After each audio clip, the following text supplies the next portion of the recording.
bonsoir à toutes et à tous et bienvenue dans l'émission F2M Toulouse. On est ensemble pendant 1 heure pour parler du TFC. Avec moi aujourd'hui, on a un joli trio de titulaires avec des très très jolis t-shirts d'ailleurs. Messieurs, ça vaut pas le trio Batave, mais c'est peut-être un peu meilleur, j'ai envie de dire. C'est Fred, Oxens et Nathan. Comment ça, les gars ?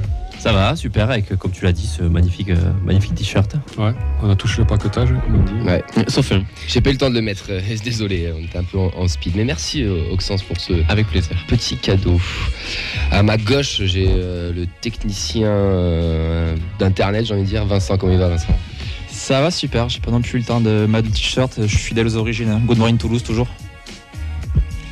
À la technique, on a Alex pour la deuxième consécutive. Comment il va, Alex ? Salut tout le monde, j'espère que tout le monde va bien. Seconde pour moi ce soir, j'espère que ça se passera mieux que la semaine dernière. Mais bon, j'ai pas d'appel ce soir, donc ça devrait être bon. Ça devrait être bon. Ça devrait être bon. Et avec nous en plateau, on en a pas un, mais on en a deux. Ce sont des messieurs de Passeport qui vont venir nous présenter le film Amateur. C'est Maxime et Clément. Comment ça va, messieurs ? Très bien, merci. Merci encore pour l'invitation. Avec plaisir. Clément, rapproche-toi le micro pour parler, parce que sinon on va pas t'entendre. Et pareil, ça va super. Donc vous venez présenter le film Amateur, vous jouez en FSGT à Passeport, on parlera de ça en deuxième partie d'émission. Clément aussi membre du bureau Indians, ça vous dit peut-être quelque chose, il n'est pas très loin de Roux dans la tribune. Vice-président ou pas du tout ? On se posait la question dans la voiture. Il n'y a pas de vice-président aux Indians. Mais membre du bureau en tout cas. Membre du bureau. On remercie Indians de t'avoir libéré en tout cas. Ouais, c'est vrai. Mais bon, ce soir... J'ai pris quelques tire-thèmes. Mais... C'est vrai ? Ah mais c'est pour la bonne cause, vu le grand acteur que t'es dans le film, il fallait que tu sois là ce soir. Au programme, messieurs, comme d'habitude, les actus du club, le mercato, les résultats des féminines, des jeunes. Retour sur Strasbourg, TFC, une petite preview rapide de TFC 3 et PSG.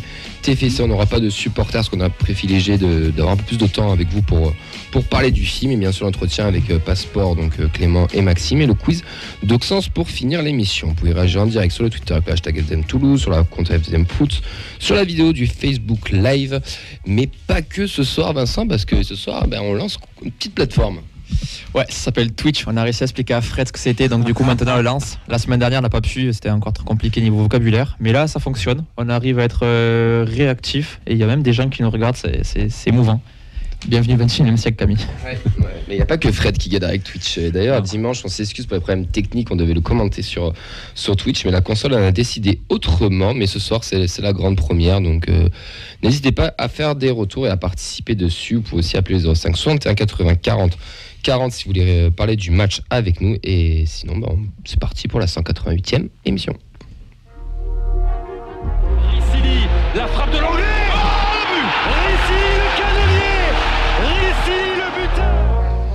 On va parler mercato, messieurs, parce que on est le 31 janvier, on arrive sur la fin du mercato, il reste quelques heures.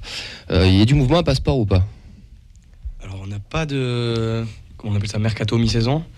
Non, on garde le groupe solide. Ouais, voilà. Mais c'est vrai que c'est aussi le dernier jour pour faire signer quelqu'un en FSGT au 11. Mais la cellule de mercato, c'est pas... n'a pas été actif. Non, La data n'a pas fonctionné, les ordi ont bugué. Non, on considère que le groupe est parfaitement rempli maintenant. Ouais. On peut pas dire la même chose de SNT.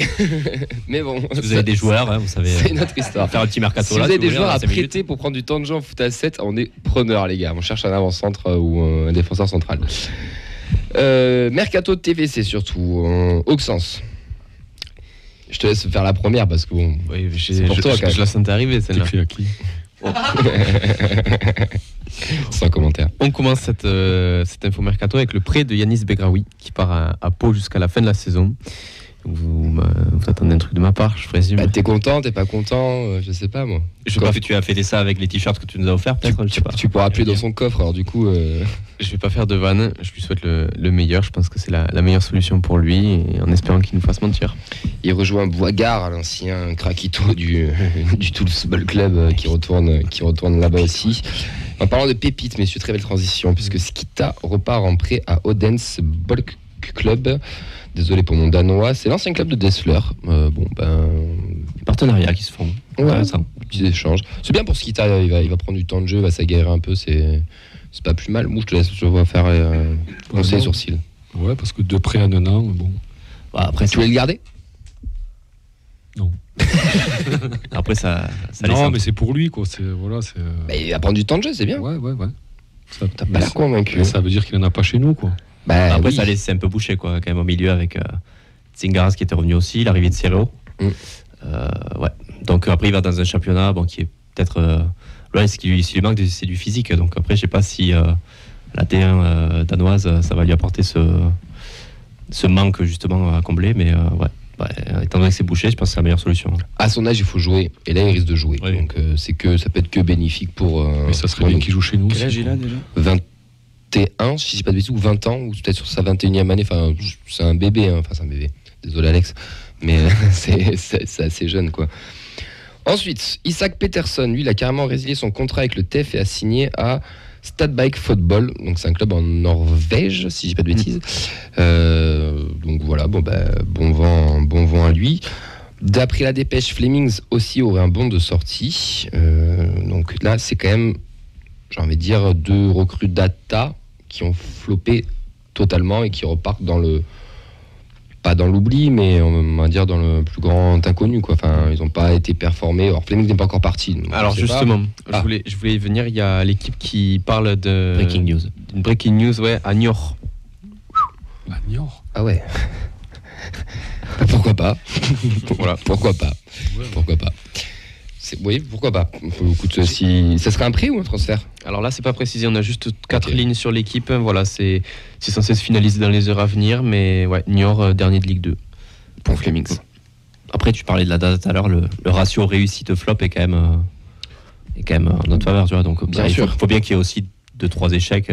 On n'en a pas eu beaucoup, mais ça en fait quand même partie. C'est dommage. On l'avait vu peut-être. On a vu 10 minutes un match officiel à Flemings, mais. Espérons que ça lui fasse du bien aussi ce prêt. Moi je l'ai vu avec la N3, on loupe pas grand chose. Enfin, je l'ai toujours dit ici, mais c'est pas une grande perte. Enfin, après 27 ans, en plus je crois, si j'ai pas de bêtises, s'il s'est pas imposé, c'est qu'il n'avait pas forcément le niveau. Alors c'est pas encore officiel, mais il aurait fait ses adieux ce matin. Et c'est le grand Issa Gassila qui, après 10 ans passés au club et 211 matchs au Toulouse Football Club, devrait rejoindre Montpellier. Son contrat aurait été résilié, devrait signer pour un contrat de 2 ans et demi.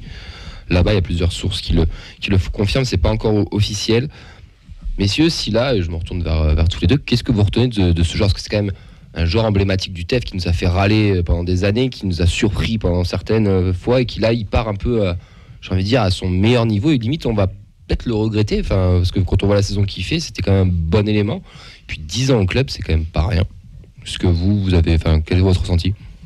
Ouais, c'est vrai que c'est un joueur qu'on a beaucoup critiqué pendant longtemps et qui au final depuis 1 ou 2 ans était un peu plus constant, un peu plus partie des top joueurs de l'équipe.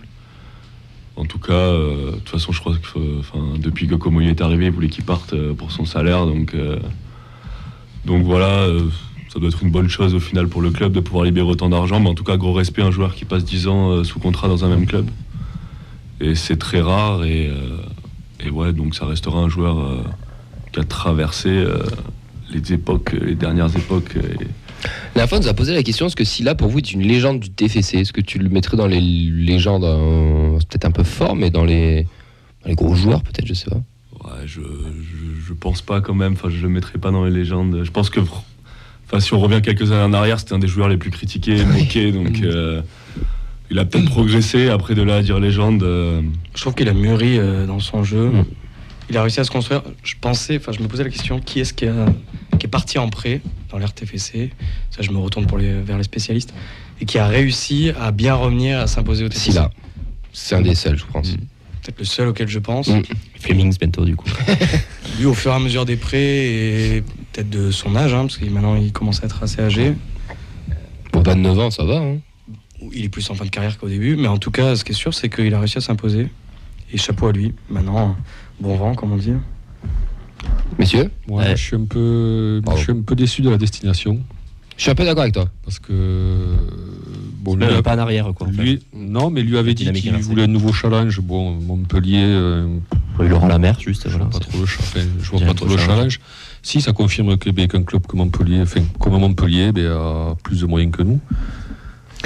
Où utilise son argent n'importe comment aussi. Je pense que là, on est sur 2 philosophies de clubs totalement différentes. Mais quand tu vois les courbes qui s'inversent. Les courbes des deux clubs, j'ai l'impression que Montpellier, ils sont en train de descendre et nous un peu plus de monter quand on regarde une version un peu plus globale.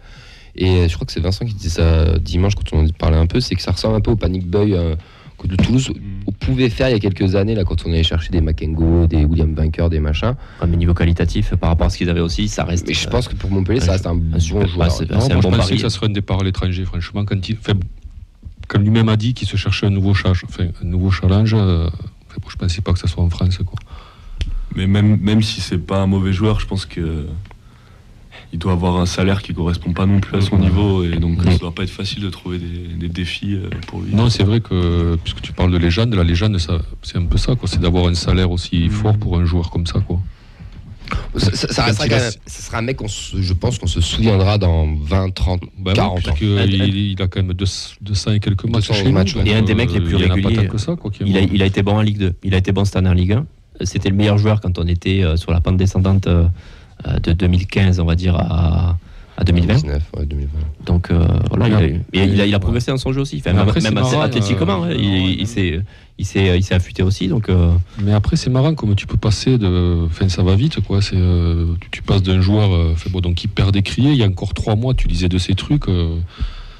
Et là, presque, il aurait une statue, quoi, devant le. Ce qui est pas évident dans son registre, c'est que maintenant les latéraux, on recherche souvent des latéraux hyper offensifs.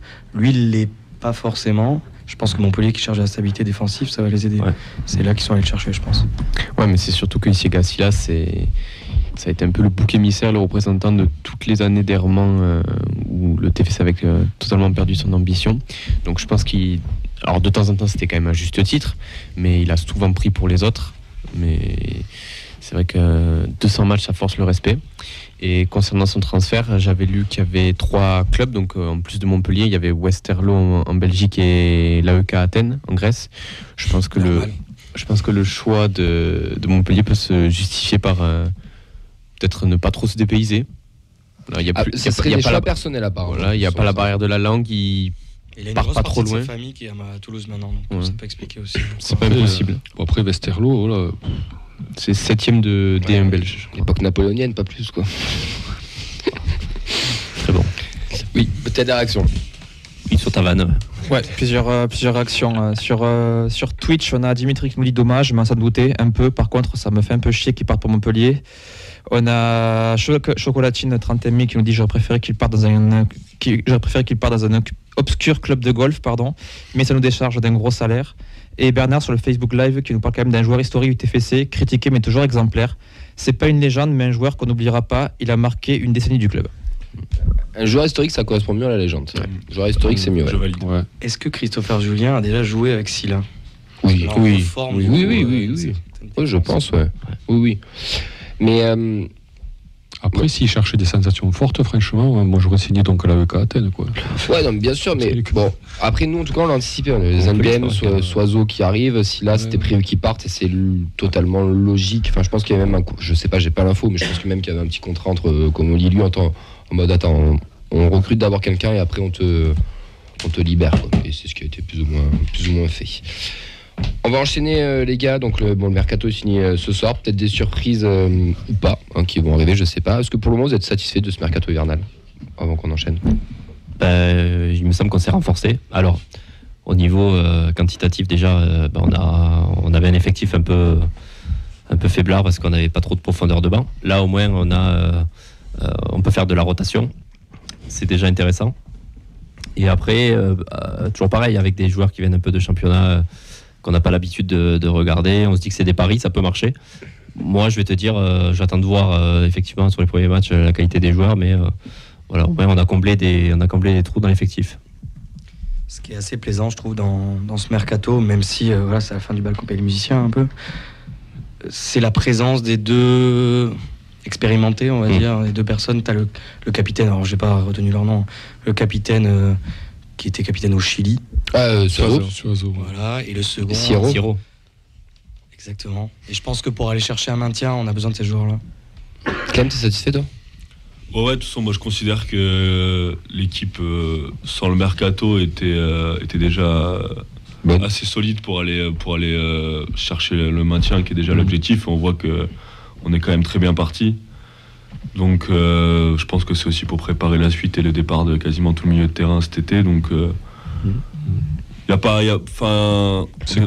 n'y avait pas d'urgence, et au mieux ils sont bons, au pire Ils sont pas bons. Ils sont pas bons et ils partiront en prêt à Niort et voilà. On embrasse ses amis niortais. C'est aussi c'est une philosophie de club de faire beaucoup de paris, je pense. Avec des salaires bas finalement. Ouais, si tu t'engages pas trop financièrement sur les joueurs. Pour l'instant, ça marche. Parce que quand tu regardes les compos, en fait, c'est quasiment l'équipe de Ligue 2, quoi, et l'équipe qui performe là, puisqu'on dit qu'on performe à ce moment. La meilleure équipe du mois de janvier. Meilleure équipe de Ligue 1. Donc tu t'aperçois que, je crois, donc hormis Dalinga... Dalinga, Bouchal. Voilà. Ouais. Mais après, je trouve que on va terminer sur ça, mais la gestion de Montagnier est très importante et très intéressante, je trouve. Mais après le banc, l'histoire du banc, là, comme dit Nathan, ça a été un peu biaisé par les blessures. Voilà, t'as des blessés et tout. Et pour moi, le vrai recrutement, ça va être aussi les joueurs qu'on a recrutés cet été. Dalinga a mis un doublé ce week-end, typiquement. Pour moi, il va y avoir aussi un réveil. Tsingaras, qu'on a vu, qui est revenu aussi dans la rotation. Birmancevic, qui aura forcément un déclic à un moment donné. Donc pour moi, c'est pas que ce mercato d'hiver, c'est aussi le travail qui a été fait en amont. Bah écoutez, messieurs, on verra bien. On dit Camille, les mercatos, ça se juge sur... de 3 ans. 6 ans. C'est le président qui l'a dit de 3 ans. Plus c'est vrai. Le temps du contrat de joueur, quoi. C'est vrai. Et à la fin de son contrat, tu fais un bilan. Quoi. Pourtant, vous arrêtez pas de juger Begraoui. Nous non. Jamais. Parce qu'on l'adore. Begraoui, quand même. Ouais, c'est vrai. À Auxence. Oui, bah oui. Messieurs, les 3 Pichounes, 3 U16 iront en équipe de France. U16, c'est Mathis Niflor, Seni Kumbassa et Enzo Fati. C'était déjà du dernier rassemblement. Et ils y retournent. C'est pour la petite news du centre de formation. Maintenant, Nathan, est-ce que tu peux nous raconter les petits résultats de ce week-end rapidement avant qu'on enchaîne? Ça va être rapide, il n'y en a pas eu beaucoup déjà. Toulouse. Il n'y en a pas eu beaucoup, donc ça va être rapide. Donc, pas de match pour la N3 et ils vont recevoir Béziers, donc qui est leader, samedi à 16h sur l'annexe du stadium. Match, les 19, pas de match non plus, donc déplacement à Ajaccio, 8e, dimanche à 10h. Les 17, il y a le match contre Rodez qui a encore été annulé et remplacé par un match amical, toujours au stadium. Donc info de Théo Disler et réception donc de Marignane qui est dernier, samedi à 14h30. Donc la féminine, pas de match et elles reçoivent donc le Puy-en-Velay, donc pour le match décisif, puisque c'est le premier non relégable à 4 points des Violettes. Donc c'est ce dimanche à 13h, donc c'est quand même le match à suivre du week-end. Elles sont pas à 3 points 3 ou 4, non, je crois, j'avais marqué 3, mais il me semble que c'est 4. Okay. C'est ouf quand même d'être jouer un match décisif comme ça, alors qu'elles ont tout perdu et qu'elles ont gagné qu'un seul match. Et là, elles peuvent recoller potentiellement. Ah ouais, t'enchaînes en plus, elles ont la dynamique d'avoir gagné à l'extérieur au dernier match. Donc, tant mieux, à voir. Hein. En plus, le fait de recevoir. Juste avant que t'enchaînes, t'as une nouvelle recrue qui est arrivée là tout à l'heure. Là. C'est Dabda, une Camerounaise de 21 ans qui arrive de Minsk. D'accord. Voilà, c'est une des 2 recrues. Donc je vais continuer avec la R1, mis à part, on va faire l'impasse sur le message de Vincent. Entre les 2 résultats.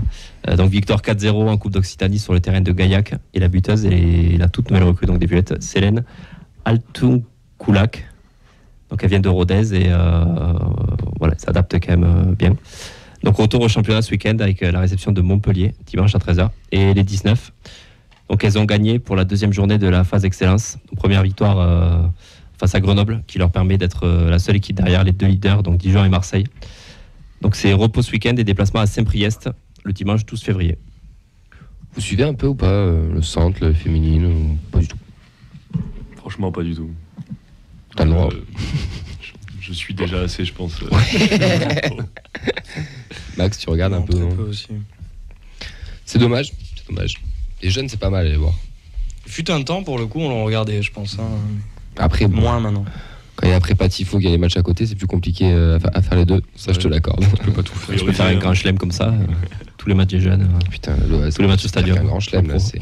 Non, la N3, tu dors au stadium. La N3, ça sera bien, là. Bah après, à Paris, t'es fait ça à 17h, donc je suis pas sûr qu'il y aura beaucoup de gens. C'est dommage, parce que c'est le leader, et nous, on est 2e.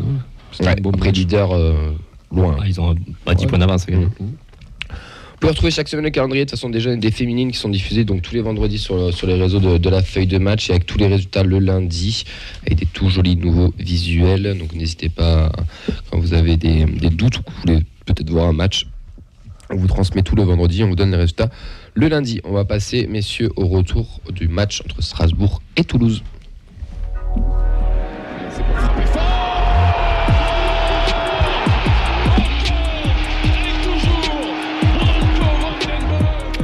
Alors qu'on on a quelques petits soucis techniques. Vincent qui fait des allers-retours dans la salle. Ouais, Alors, trop Max et Clem, vous, ça bouge pas, c'est nickel. Mais alors nous, ils veulent pas nous mettre. C'est Twitch. Bonjour à Twitch. Donc n'hésitez pas, les gars. Faites des petits messages. Vous êtes en ligne, c'est bon. Nos violets se déplacer en Alsace. Embaucher un caméraman, mais un vrai. Un humain. Un humain, un technicien, il en faut des gens. Nos violets se déplacer en Alsace ce week-end pour affronter le Racing Club de Strasbourg. Pas loin de 80 Toulousains qui sont montés, Clément. Moi, entre 80 et 100, je dirais. Je crois qu'ils ont sorti le chiffre officiel de 80. J'ai vu 80, ouais, mais. Beau parcage quand même. Hein. Ouais, beau parcage. De la télé, c'était sympa. Ouais. Bah, j'ai regardé le dernier parcage à Strasbourg. Il y avait une photo sur Twitter où ils étaient que 2. Et ça avait pas mal tourné en France. Voilà, là, on voit un peu L'évolution. l'évolution. Il y a aussi une mentalité déplacement qui est en train de se créer à la fois dans les Indians, mais aussi dans tous les supporters du TFC. Oui, parce qu'il y a pas mal de gens aussi qui vont à côté, qui rejoignent à côté, qui rejoignent le parcage, etc. Donc le Toulousain se déplace. Ouais, le Toulousain historiquement se déplaçait vraiment pas.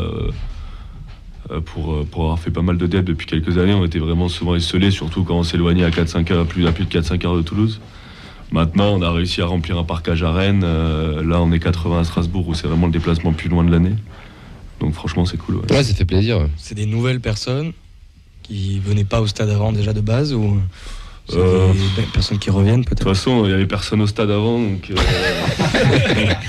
j'ai envie de te dire, c'est des gens qui devaient aller au stade 2-3 fois par an, qui sont sûrement revenus pendant la période de Ligue 2 et qui sont pris dans l'engouement, qui ont commencé peut-être à faire un déplacement l'an dernier. Puis on a eu la chance aussi l'an dernier de gagner à beaucoup de déplacements. Et puis quand tu gagnes, tu fais des gros parcages, ben, t'as envie de... Et au-delà de la victoire, je pense qu'il y a le vrai travail des Indians qui font depuis maintenant 3 ans, c'est ça, qui est énorme. Et je pense qu'il y a peut-être le club qui contribue à ça et les résultats sportifs, mais il y a aussi le travail qu'ils font à côté qui permet aux gens de venir plus seulement que pour le résultat, mais aussi pour la tribune. Et ça, je pense que c'est pour ça que les gens viennent aussi. Ouais, puis plus facilement aussi, enfin, plus de 1000 cartés aussi, les infos qui passent bien, des tarifs qui sont quand même accessibles aussi, donc c'est vrai que ça permet de bouger, enfin, donc c'est cool. C'est cool. En tout cas, bravo parce que faut y aller là-bas. Faut y aller. 12 heures sans pause, c'est ça ? Ouais, on est parti quoi. Je me souviens pas, mais en tout cas, on est rentré le lundi à 7h du matin, donc pour ceux qui t'a fait. Ouais, compliqué d'enchaîner. Ouais, puis on voit qu'il y a des jeunes qui habitent pas très loin du lieu de déplacement, tu sais, genre des Toulousains qui sont d'origine mais qui habitent qui auraient pu habiter à Mulhouse ou comme ça, et des mecs ils y vont. Tu vois. Ouais. Oui, il y a pas un contingent parisien aussi qui est venu, non ? Je sais pas. Tu sais pas. il y avait des gens, mais. En tout cas, ça bouge à Toulouse et ça fait plaisir parce que c'est vrai que ça n'a pas été toujours le cas. Moi, je me rappelle des années où ça choisissait les déplacements en fonction. Genre, ils faisaient pas tous les déplacements, ils choisissaient des. Montpellier, Bordeaux. Ouais, il y en a un peu plus. Mais même au stadium, quoi. Là, l'autre jour avec Alex, on regardait des matchs d'une dizaine d'années, quoi, où c'est que tu avais. Il y avait 200 Indians, ça. C'était vide autour. Non, bon, on se rend pas compte, hein. C'est sûrement la. Enfin, je pense que Clément le confirmera, mais c'est la meilleure période des Indians. Même pour nous, qui ne sommes pas forcément Indians, c'est la meilleure période, en tout cas pour le stade. Ouais, je sais pas des Indians, parce que je veux pas... Récente, des 10 dernières années, si. Mais même au-delà, je pense que c'est la meilleure ambiance, la meilleure atmosphère depuis... je sais pas, il y en a qui vont nous dire que quand Maradona est venu au stadium, c'était la folie, mais voilà... De nos époques à nous, quand on a connu le stadium, c'est les meilleurs... Il y a quelque chose qui se passe au stadium. Il y a une stadium. régularité. En fait, ce qui est intéressant, c'est qu'il y a une régularité. Avant, tu avais toujours un match dans la saison, 2, 3 des fois. Là, il y a une régularité, même un TFC Ajaccio, un 1er janvier, tu fais 26 000, enfin 25 000. Ça, il y a... Même le match de coupe. Il y a 4 ans, tu faisais 3 000. Tu fais 19 000, t'as un virage quasi plein, s'il n'est pas plein. Pour un match, un 16e de finale de Coupe de France, alors qu'il fait 0 degré. Les matchs de coupe, moi je me rappelle, t'étais un virage, on t'a envoyé une tribune latérale. C'est vrai. 2 virages fermés, on était quoi 4-5 000, 6 000 Non, mais il y a vraiment quelque chose qui s'est créé autour du virage, quoi, parce que... Moi, quand j'étais plus jeune, je sais que souvent les gens qui n'étaient pas là pour chanter ou qui étaient là pour regarder le match, ils allaient en honneur sud. Et là, les premières tribunes qui sont prises d'assaut, c'est le virage. C'est le virage. Et même en honneur sud, ça commence à chanter, donc pour te dire. C'est toi aussi, monte ton groupe. Il y a une vraie expérience stade qui n'existait pas avant, où avant on arrivait, on allait voir le match, on perdait souvent, ou même on gagnait, peu importe. Mais on n'allait pas pour l'expérience qu'on peut vivre déjà autour, sur le parvis. Ouais. dans la bodega, sur tout ce qu'ils ont mis en place. Et après, au-delà de ça, le virage aussi, mettre en place toutes les semaines. Et puis t'as plein de jeunes, de très très jeunes qui arrivent, des lycéens, des lycéens. Je confirme. Voilà, des gens de ton âge ou au-dessus de la première année de licence qui viennent ou qui reviennent au stadium. Bon bref. Mais juste, faut rester humble et faut se dire que c'est que le début. Ouais, parce que pour suivre le monde des tribunes, il y a plein de groupes et plein de virages qui ont connu un élan comme ça suite à une qualification en Coupe d'Europe. Nous, ça a été la descente et la remontée. Ça s'est pas toujours installé dans le temps. Donc c'est venu vite, ça peut aussi repartir vite. Ouais. Donc il y a encore fidéliser pour fidéliser tout ça, mais en tout cas il y a de quoi le fidéliser. Donc faut être sur la bonne voie. C'est sur la très bonne voie. Ouais. Du coup, TFC Strasbourg TFC, monsieur, revenons-en au football. La compo: Dupé, Deslaro, Nicolaisen, Diarra, Spearings, Van den Boomen, Shaibi, Ratao, Abouklal, Dalinga. Donc comme on le disait tout à l'heure, deux recrues mercato estivales sur la compo. Sinon c'est quelque chose qu'on pouvait avoir de similaire l'année dernière. Sur les remplaçants qui sont rentrés: Ado, Sierro, Suazo, Kamenzi. Donc les UX s'impose 2-1 face au Racing, pourtant mené au score par un but de Gamero. Dalinga viendra égaliser quelques minutes après, doublera la mise en seconde mi-temps. Malgré une fin de match peu maîtrisée, les Toulousains ramènent les 3 points d'Alsace. Messieurs, vos avis sur ce match en terre alsacienne? Mon cher Nathan, qu'est-ce que tu as pensé de ce Toulouse Football Club? On s'est fait un peu peur sur la fin, là, surtout avec le poteau. Je pense que ceux qui ont fait 15 heures de bus pour aller à Strasbourg, le poteau, là, il n'était pas bien. Mais il y avait quand même un monde d'écart entre Toulouse et Strasbourg. On va dire, on gère début de match, là où on marque sur le but qui est refusé, on est quand même au-dessus. Bon, Strasbourg marque sur un contre où je pense qu'on n'est pas concentré aussi sur le coup d'envoi, là, quand Van den Boomen se fait refuser le but. Mais ouais, on avait la même mise sur le match. Voilà, au milieu de terrain, ils n'ont pas vu le jour en face. Et on voyait une équipe qui avait des idées de jeu, des principes. Et voilà, ça s'est ressenti, ça a été concrétisé avec le but de... On n'a pas douté, il y a des matchs où on aurait douté et qu'on aurait typiquement perdu, il y a encore quelques années. Là, au moins, on est revenu directement dans le match. On savait qu'on était quand même supérieur. Et puis après, voilà, ça déroule. Enfin, ça déroule. On arrive à marquer un début de seconde mi-temps, le but le plus important. Et mais Strasbourg, c'était quand même très très faiblard. En fait, c'est pas nous qui avons été, je pense, qui avons fait un super match, mais la qualité en face, c'était, c'est un combiné des deux, mais c'était quand même très très faible ce qu'a proposé Strasbourg, quoi. C'est surtout qu'en début de match, l'enchaînement, il faut se mouiller la nuque, quoi. On part d'un but de Van den Boomen qui est refusé, et je précise, le hors-jeu est valable. Explique la règle. Alors je crois qu'il faut 2 joueurs derrière le gardien, c'est ça? Exactement. Ok. Et ouais, juste l'action suivante, Gamero qui profite d'une petite erreur de Roux pour mettre un coup de rein quand même à Maxime Dupé. Grosse erreur de Roux, arrêtez de il en a fait quelques petites aussi pendant le match. Oui, il n'a pas été rassurant, mais on va y revenir après. Ouais, sinon, voilà, c'est vrai que l'enchaînement fait peur au début du match. C'est vrai qu'on aurait pu douter, comme tu l'as dit, mais on a bien su se reprendre. On a montré qu'on avait les ressources pour aller chercher les 3 points, ça a marché. Par contre, de là à dire qu'il y aurait un monde d'écart, je suis pas d'accord. Non, ce qui est bien, c'est qu'à chaque rencontre contre ces clubs-là, donc on les met encore plus loin au classement. Donc quand je dis un monde d'écart, j'ai divisé entre les équipes qui jouent le maintien et les équipes qui le jouent pas. Je dis pas qu'on jouait l'Europe, hein. Mais on voyait quand même une différence entre une équipe qui, je pense, je vais pas mouiller, mais on est parti pour se maintenir. Aux 2 tableaux du championnat de maintien. Oui, on est parti pour se maintenir, c'est ça. Entre les 15e, on l'a vu avec Ajaccio, on l'a vu avec Strasbourg, avec Auxerre. On voit que c'est des équipes qui malheureusement vont lutter. Et ça va être très difficile pour eux. Donc quand je dis monde d'écart, c'est vraiment dans le championnat du maintien, on va dire. Ouais, le mois de janvier était super important. Pour le moment, c'est mission accomplie. Reste à voir si ça va se finir sur une bonne note contre 3. Non, après, moi j'ai trouvé qu'on a fait quand même un bon match. Moi j'ai trouvé quand même. Bon, la maîtrise, moi je pense qu'elle y était. Bon, t'es à l'extérieur, tu prends un poteau, ça arrive. Mais tu repartais quand même avec un point. Strasbourg, hormis le but en première mi-temps, il n'y a rien.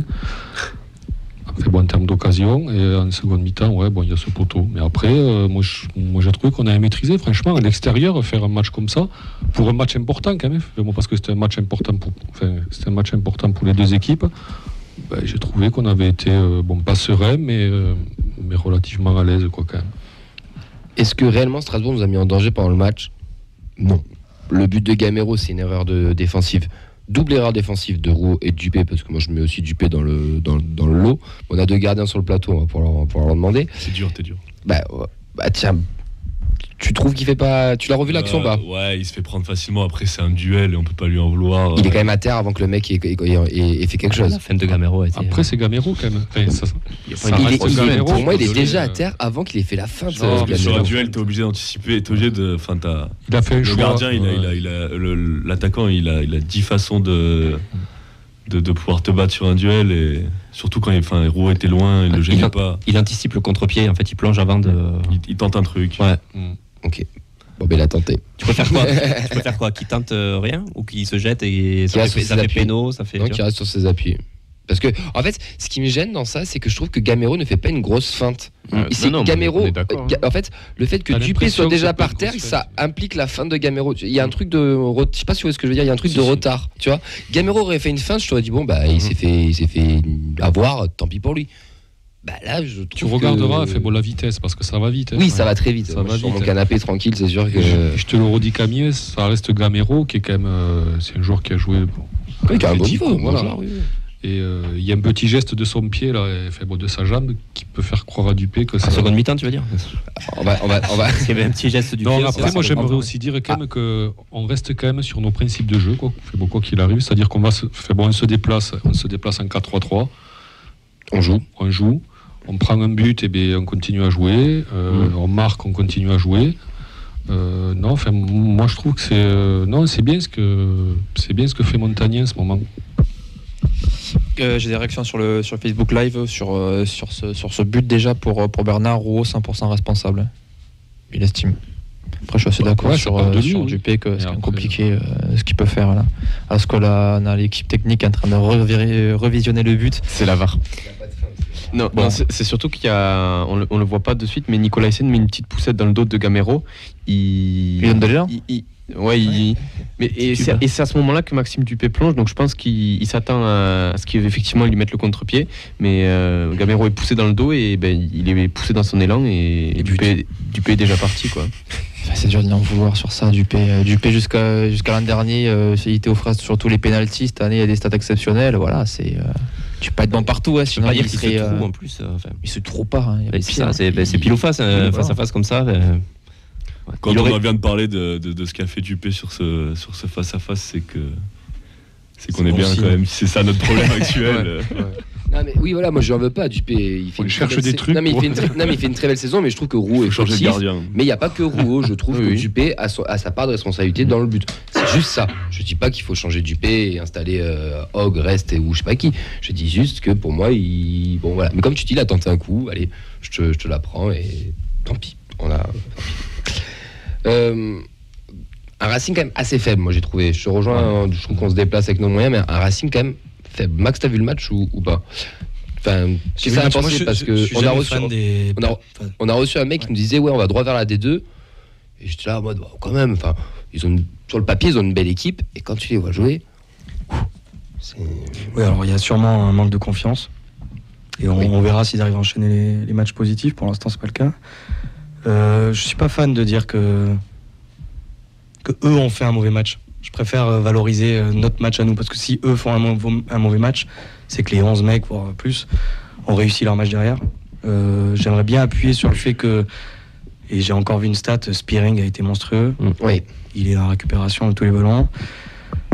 Mettre en avant aussi, alors c'est plus général, le travail de Abouklal, qui est pour moi monstrueux. J'ai souvent entendu dire et lu qu'il était perso. T'as pas de faire des amis, Tom. Mais je sais bien. Mais en fait, pour jouer au football aussi, on se rend compte que ces joueurs-là, on en a besoin. C'est des personnes qui font remonter le bloc, qui font en sorte que le milieu de terrain soit plus haut, que des mecs comme Van Den Boomen soient plus hauts. Et on a besoin de ces joueurs-là. En plus, il est décisif, mais au-delà de ça, il fait monter tout le bloc. Et mine de rien, ça soulage tout le monde. J'aimerais qu'on parle de Spearings. Tu as commencé à entamer Spearings. Bon, pour ceux qui ont vu les notes de l'équipe, il y a une grosse blagounette, mais les mecs ne regardent pas les matchs, donc ça commence un petit peu à se voir. C'est Rouault qui a une meilleure note que Spearings. Ouais, Rouault a un 6 et Spearings a un 4 ou un 5. Après, c'est le rôle du numéro 6, comme ça, devant la défense, qui est hyper ingrat au niveau média. Ouais. Après, ils ont peut-être confondu les deux. Hein, non, mais au bout d'un moment, Spearings, ils l'ont quand même mis dans les flops de mi-saison aussi en début d'année ou de 10 premières journées. C'est quand même un rôle ingrat, c'est un mec de l'ombre, tout ce que tu veux. Et sur le terrain, et moi ça fait 2 ans qu'on le dit ici, si tu n'as pas ce mec, tu n'as pas d'équilibre. Si ton 4-3-3 est aussi bon, c'est parce que tu as un mec comme ici. Van Den Boomen est aussi bon, c'est parce que tu as un mec aussi qui est derrière qui ratisse. Et quand tu vois les stats qu'il a, alors je suis pas un grand fan de stats, mais celle-là je trouve elles ont quand même de la valeur. Il est dans le top 10 des contre-pressing, il est dans le top 10 des ballons qui des 6 qui récupèrent le plus de ballons en Europe.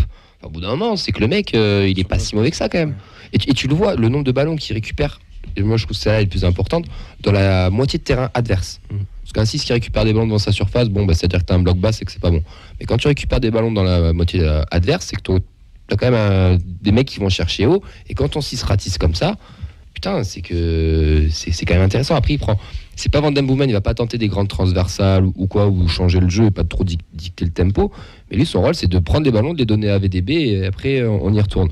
Et pour le moment, il le fait très bien. Et quand on voit certains clubs qui cherchent des numéros 6 de partout, nous, je peux te dire que celui-là, on l'a et ça serait bien qu'on le garde d'ailleurs. S'il y en a un à prolonger, moi, je pense que c'est lui en priorité. Mais bon, après. Après, il a bien évolué quand même, hein, franchement, depuis qu'il est arrivé, donc il y a 2 ans maintenant. Ouais. Moi, je trouve qu'il a pris la mesure de la Ligue 1, quoi. Et c'est pas évident, hein, quand tu arrives de Ligue 2, franchir, parce que c'est quand même un cap, quoi. Et je trouve qu'il s'affirme là, donc il a eu un peu de mal à début de saison, à démarrer, mais là, là j'ai l'impression qu'il est lancé là sur. Il a pas de pépin physique, en plus, il est rarement blessé comme joueur. Non, c'est un joueur qui est très très intéressant, ouais. Puis il a une sorte de grinta aussi, il insuffle, je trouve.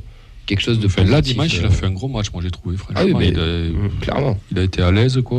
Il a fait de bonnes récupérations, sans trop de fautes, quoi. Tu vois, il a non propre, quoi. C'était un gros match, quoi. Un autre Hollandais qui performe, c'est notre ami Dalinga, qui va de son doublé avec deux vrais buts d'avant-centre, j'ai envie de dire.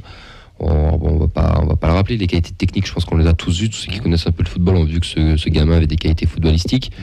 Mais là, il est quand même sur ce début d'année 2023 sur une très belle lancée. Et je sais pas où ça va le mener, mais c'est peut-être moi je trouve que c'est son match référence de l'année en Ligue 1. Je trouve que depuis le début de la saison, il n'a pas fait un match aussi plein. Et ça ressemble à son match référence. Et puis c'est de la confiance aussi. C'est un joueur hyper jeune. Il devait reprendre le flambeau de l'attaque. Je pense qu'il était là pour donner du peps à Illy. Bon, Illy s'est blessé, qui fait que lui, il a dû prendre ce rôle-là d'attaquant phare. Il n'était pas prévu au départ, je pense. C'est ça, c'était plus pour piquer Illy, je pense. Et non, ça reste. Non, c'était plus pour se préparer au départ de Illy, c'est-à-dire que. Mais Illy était censé partir l'été dernier, normalement. Mais c'est pas. Non, je crois pas. Mais après, effectivement, on oublie. C'est un peu flou. C'est un peu comme c'est un peu comme les 3 du milieu et tout. Ils auraient pu faire 6 mois, comme ils auraient pu partir. Ça sur ça, c'est vrai qu'on a pas.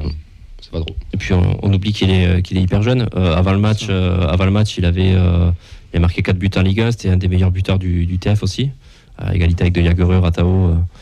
Donc je trouve qu'il a reçu beaucoup de critiques. Alors certes, il y a eu des matchs où il était un petit peu nonchalant. Ça changeait un petit peu du côté hargneux de Illy qui se battait sur tous les ballons, qui allait tacler au milieu de terrain pour récupérer des ballons. J'exagère, mais il manquait peut-être ça. Les gens se reconnaissaient peut-être pas forcément dans Dalinga. Mais au final, je trouve, c'est un joueur, il lui faut du temps, de la confiance. Il a eu la chance de débuter cette année-là avec un but en Coupe de France, un but à Auxerre. Là, le doublé va lui faire du bien aussi. Il manque que le petit but au stadium pour enflammer le truc, mais voilà, il faut du temps. Ça fait que 4 mois qu'il est là. Quand je voyais des trucs, ça me sidérait de me dire, voilà, mais tant mieux. Il faut qu'on ait un attaquant qui marque des buts aussi, donc j'espère que ça va tenir. On parlait de Maxime Dupé qui était boosté par la concurrence avec Hogg. Est-ce que là, c'est pas le même cas avec Dalinga et Ado? Il l'a plus ou moins dit en conf de presse qu'il avait été piqué parce qu'il était 3 fois de suite. Amulic qui arrive. Ouais, Ça, on verra ça. mais peut-être, mais ça a dû lui foutre une pression. Tu te dis, t'as ton attaquant qui marque pas. Ça doit te. Non, mais c'est la suite logique. C'est un mec, il arrive, il a 20 ans. Donc il a 20 ans. T'imagines un gamin de 20 ans qui arrive là dans un club de Ligue 1. Le niveau n'est pas le même. Puis il y a l'adaptation. Voilà, c'est la langue, le pays, enfin tout quoi. Et donc il arrive là. Et au bout de 3 matchs, alors on critique, oui, on voudrait qu'il ait déjà mis 4 buts, qu'il ait fait 4 retournées. Enfin, non, il a 20 ans, il est venu pour apprendre son boulot. Et donc là, en fait, il progresse. Et donc là, il suit une progression. Donc c'est bien quoi. C'est le principe de l'attaquant de pointe, malheureusement, où il va être jugé seulement sur ses buts. Et il n'a pas forcément le temps, surtout quand tu arrives en Ligue 1 et que tu dois te maintenir. En fait, tu n'as pas le temps de réfléchir à est-ce qu'il va s'adapter ou pas. Il doit marquer. C'est pour ça que tout le monde est un peu critique sur cette personne-là, enfin sur ce joueur. Maintenant, il marque, c'est pour ça qu'on en parle positivement. À lui de surfer sur cette dynamique et de continuer à marquer. Je ne suis pas inquiet là-dessus. Surtout, pour moi, il sera bon si collectivement on est bon derrière. Parce que c'est la finalité du jeu collectif du TF, en fait. Il a marqué 2 buts le second but, comme tu dis. Parce que quand tu vois, c'est la finalité d'une belle action collective où on a la recherche des ailiers. Enfin, c'est toujours le même système. Mais après, quand tu es attaquant, tu peux vite passer d'un match où on va dire que tu es transparent, mais il suffit que tu marques un but et de suite, on dit que c'est un bon match. C'est la difficulté de ce poste. Plusieurs réactions sur les réseaux justement à ce propos de Dalinga. Voilà, Cédric qui souligne le fait qu'enfin on marque de la tête. C'est vrai que ça fait un petit moment au final. C'est le premier. On a Bernard qui nous dit, vous verrez que dans un an on viendra nous le chercher. Qui à son âge marque autant. Dimitri sur Twitch qui souligne le match moyen, mais la victoire est là avec 2 buts d'Alinga qui font plaisir et il espère vraiment que sa saison est lancée. Voilà. Et globalement positif. Après on fera le retour je pense sur le match. Tu veux que j'enchaîne maintenant? Le retour sur les réseaux, sur le match de manière générale. Alors je remonte un peu. Excusez-moi. On a Cédric. Donc match maîtrisé dans son ensemble. Il faut espérer le déclic pendant la Liga qui commence à enchaîner les buts. On en parlait justement. Pour Bernard, match maîtrisé, dominé par notre milieu et efficacité devant. Jamais je n'ai eu peur dans le match, sinon dans les arrêts de jeu. Oui, comme tout le monde, j'ai envie de dire. Un Ratao aussi qui était bon. Ratao qui était bon, même si j'ai été véhément avec lui. Je ne vais pas vous mentir, sur le deuxième but, pour moi, il doit la lâcher bien avant. Et on a eu l'enflammade en direct, là. On a eu le ralage, on a eu parce que pour moi, il doit libérer opposé où c'est libre. Et bon, au final, ça fait but avec un magnifique but. Ouais. Donc bravo à lui. Mais il a fait un bon match. Non, faut le dire, il a fait un bon match. Ouais. Si, il a fait un bon match. Oui, il a fait un bon match. Et quand il joue simple aussi, plus de simplicité dans son jeu. Non, il a fait des choses qu'il ne faisait pas forcément lors des matchs précédents. Moi, je croyais qu'il avait défendu un peu, tu vois. Si, ça, il l'a fait de plus en plus, quand même. Mais là, il était... En fait, sa blessure l'a coupé, là, il y a 2 mois ou 2 mois et demi, là. Ça l'a coupé dans son élan. Et bon, après, ça reste un joueur comme ça, capable du meilleur comme du pire, mais ça reste un joueur essentiel, quand même. Ouais. Les tops, les flops, messieurs, Dalinga, Spearings, Ratao en top. Ça vous va ou vous en voulez mettre un autre? C'est bon. Les Indians pour leur déplacement? On peut. On les met souvent. Flop Rouault avec bien sûr une petite astérix autour de lui. Il était blessé, pas à 100%, blablabla, on le sait, mais pour le coup, il n'a pas fait un bon match. Il faut savoir aussi le dire, même si on lui tombe pas dessus. Qu'ils ont discuté avec Montagnier, qu'ils ont pris la décision tous les deux de jouer, mais bon, il est passé au travers quand même. À part ce 10 dernières minutes, et c'est peut-être là où il ne fait pas passer au travers, donc c'est peut-être le principal. Il a une mise en route difficile, un peu comme Diarra aussi, qui avait un début de match c'est ce que je voulais dire. C'est ça. Notre Blaise Matuidi. Une fin de match, parce que c'est lui qui perd la balle, je crois, sur le poteau. Non, c'est pas Ratao qui la perd. Non, c'est Diarra. C'est Diarra. Il a perdu notre Ratao. Ouais, c'est vrai que début de match c'était assez compliqué. Après, on le sait quand il joue latéral gauche. Bon, heureusement pour lui, normalement, il ne sera pas amené à occuper le poste longtemps, à faire le dépannage, peut-être demain.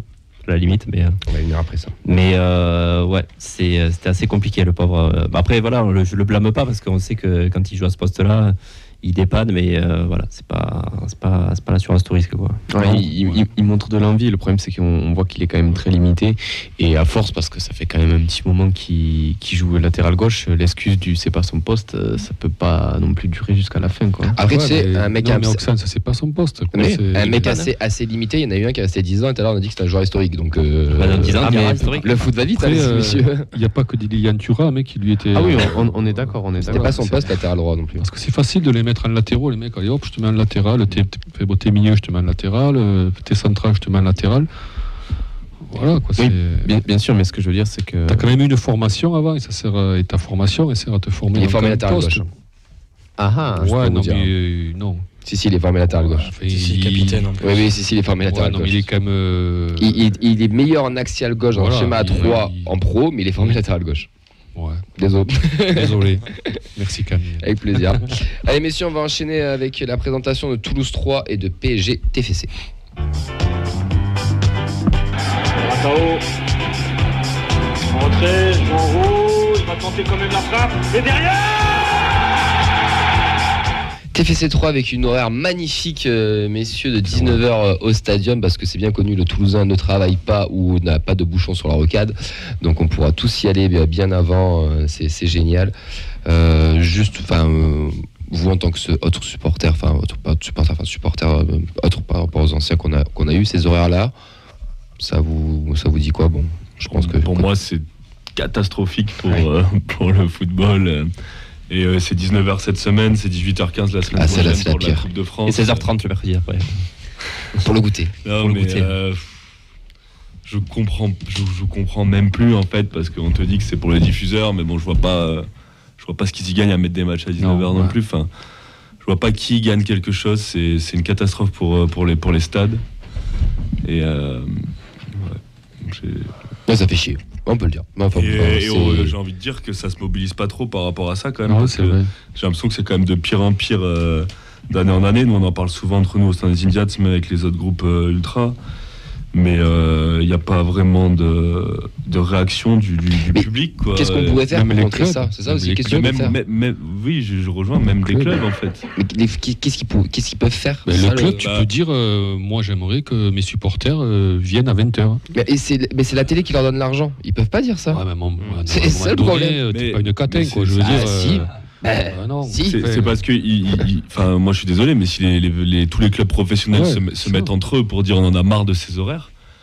Mais est-ce qu'ils en ont vraiment marre, les clubs, vu la tirelire qui sonne, qui y a derrière? Et puis c'est le moment de faire grève en plus. Moi je dis, c'est vraiment c'est des pertes quand même qui sont considérables pour les clubs de jouer à 19h. Clairement. Oui, mais par rapport aux droits TV. Oui, mais tu chopes des droits TV à côté, donc. Bien sûr, mais les droits TV ils sont construits de la sorte qu'il y ait des sous-matchs et des. Donc ça veut dire si un jour on te dit, donc là, à partir de maintenant, c'est jeudi à midi. Mais qu'est-ce qui se passe le dimanche à 13h? Ouais.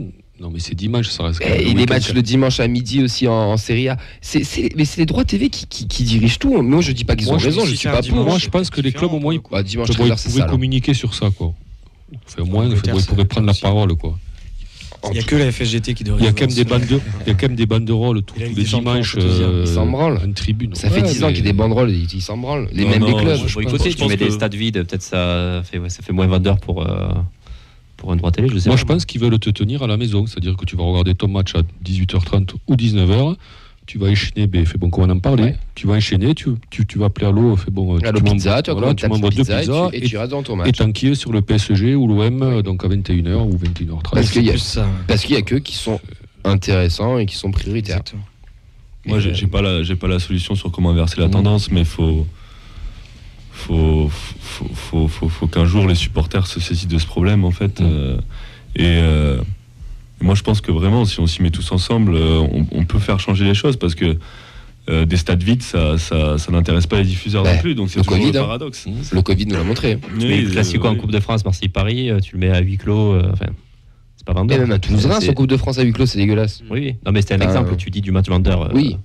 Si t'as les gros aussi qui s'y mettent et qui je défends pas les droits TV, c'est juste de faire l'avocat du diable. Après il y a un souci de calendrier du fait de la Coupe du Monde du Qatar qui fait que les matchs sont obligatoirement complètement resserrés. C'est pas tellement le resserrement des matchs, mais c'est l'horaire. Tu fais pas un multiplex à 21h, tu mets tous les matchs. Oui voilà, il y a une question de jouer en semaine, où là des fois ça peut s'imposer sur un calendrier serré, et normalement ça devrait quasiment plus arriver l'an prochain avec le passage à 18 clubs et qui n'est pas la Coupe du Monde. Quand il y a des matchs en semaine, tu peux aussi te dire que voilà, 19h c'est quand même pas une horaire où dans des grandes villes tu peux avoir un stade plein et les gens travaillent quoi. Les supporters sont pas des chômeurs, enfin pas tous. Le souci c'est que c'est un peu le serpent qui se mord la queue, c'est-à-dire que les clubs sont contents d'avoir des dotations liées à tout ce côté média du coup énorme, justement parce que t'as, comment on peut dire ça, une pyramide au niveau des matchs entre le match du PSG qui sera à 21h et le match du TFC qui sera à 19h. Comme ça, comme tu l'as très bien dit, la personne qui termine son match, elle enchaîne sur le match du PSG. T'es sûr d'avoir. Ou alors tu le négocies dans le cahier des charges, tu vois, quand le diffuseur te dit, bon, mais moi cette année je vais me mettre 10 à cette horaire-là, mais les clubs vont dire, bon, déjà, 10, la dotation sera moins. on t'en laisse 5, mais t'en mets 5. Enfin, tu vois, pour la Coupe de France, alternative un peu, Nathan, pour la Coupe de France, il se passe rien. Pour la Coupe de France, ce qu'il faut savoir, c'est que 3 mois avant le début de la compétition, que tout le monde arrive, que les gros arrivent, on n'avait toujours pas de diffuseur. France 3 n'en voulait plus, Eurosport n'en voulait plus, et BeIN est arrivé comme le grand sauveur entre guillemets. Donc en fait, comme ils ont mis de l'argent sur la table, les clubs ils vont déjà qu'ils avaient personne qui la voulait, ils vont pas rechigner sur les horaires. Et la preuve, ils nous foutaient des matchs à 18h15. C'est ça. Donc c'est pour ça que je vous dis qu'en fait ils nous tiennent par les couilles avec les droits TV. Hein. Après je te rejoins, Clem, je pense qu'il faudrait qu'on bouge, que les clubs bougent, etc. Après, mais comme il disait, c'est compliqué. Hein. Qui va regarder, et même à la télé, qui va regarder un match à 18h15? Je sais pas, faudrait regarder. C'est quoi, par curiosité, faudrait regarder les audiences, tiens, la semaine prochaine. 18h15, donc en semaine, je précise, voilà. Oui, non, bien sûr. Qui va regarder? Enfin, je vois pas. C'est aussi. Alors après, on te dit la Chine, machin. Dans une difficulté, à mon avis, pour les prochaines années. Ça, c'était prévu. C'était prévu, mais les montants, les salaires des joueurs sont calculés sur un montant donné, et maintenant, on en empathie parce que les joueurs touchent les mêmes salaires. Bon. Oui, juste, voilà, nous on va faire une petite action sur le match de TFC Reims. Donc vous allez. Si c'est ça, 3 ou Reims. Lequel? Et elle sera révélée demain pendant TFC 3. Donc on va essayer de faire un petit truc pour. Teaser. Voilà, on vous annoncera tout ça demain en virage. Et après, ça sera communiqué. Mais voilà, on essaye de ne pas rester les bras croisés, bien sûr.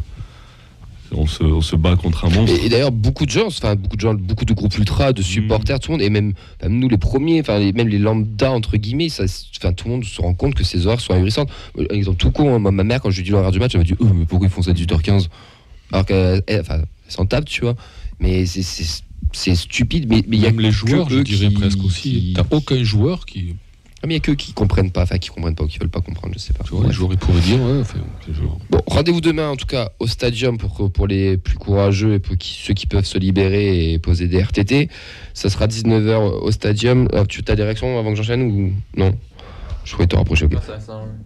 Je te laisse un instant révolutionnaire. Hein. Non, on se dit concrètement, que ce soit sur Facebook ou Twitch, tout le monde est quand même plutôt du même avis. Hein. Tout le temps, comment tu peux te satisfaire en tant que supporter de cet horaire-là? C'est pour ça. Boycott. Du coup, rendez-vous 19h devant le studio d'Amazon Prime avec des barricades et des pavés, c'est ça? J'ai pas suivi. Je pense. Il y en a qui l'ont fait, je crois. Non, BeIN devant BeIN, pour la Coupe de France, ouais. Donc TFC 3, 19h, c'est-à-dire mes 3 ils viennent d'accrocher Lens à domicile en faisant 1-1. Ils sont sur une série de 3 défaites, 1 nul, une victoire sur 5 derniers matchs. Ça voyage pas très bien côté troyen, puisqu'ils ont 7 défaites pour seulement 3 victoires, tandis que nous, on performe quand même à domicile. Pour ce match, messieurs, rapidement, parce qu'on commence à être à la bourre, on remet le même 11 de départ qu'à gagné à Strasbourg, on met quelques petits changements. Vous voyez quoi, vous plutôt la confiance du 11 gagnant, je ne sais pas, une équipe qui gagne, ou on ajuste un peu? Bon, après, je pense qu'on ne maîtrise pas la dimension physique de certains joueurs, mais... Oui, là, c'est du foot, de manager, là. On met la même équipe, on gagne 4-0. Et c'est bon, on la marche sur le maintien, on joue la Coupe de France à fond, voilà. On la gagne. Quoi. Ça te fait quand même 4 matchs en 10 jours, avec un 8e de finale important. C'est pour tout le monde pareil. Donc, oui, non, mais c'est pour ça que je dis, peut-être une autre rotation dans l'équipe. Garder le squelette. Ouais, moi j'aurais peut-être mis Soiseau à gauche à la place de Thierry pour commencer et pour le faire souffler un peu, parce que vu qu'il y a quand même le PSG après, je pense pas qu'on a envie de mettre une équipe ridicule et de se faire détruire au Parc des Princes, quoi. Soiseau, il arrive en forme. Il fait 1 mois et demi qu'il a pas joué, je crois. 1 mois et demi. Il continue à s'entraîner en perso, mais avec le ballon, je suis pas sûr. Peut-être une entrée en fin de match.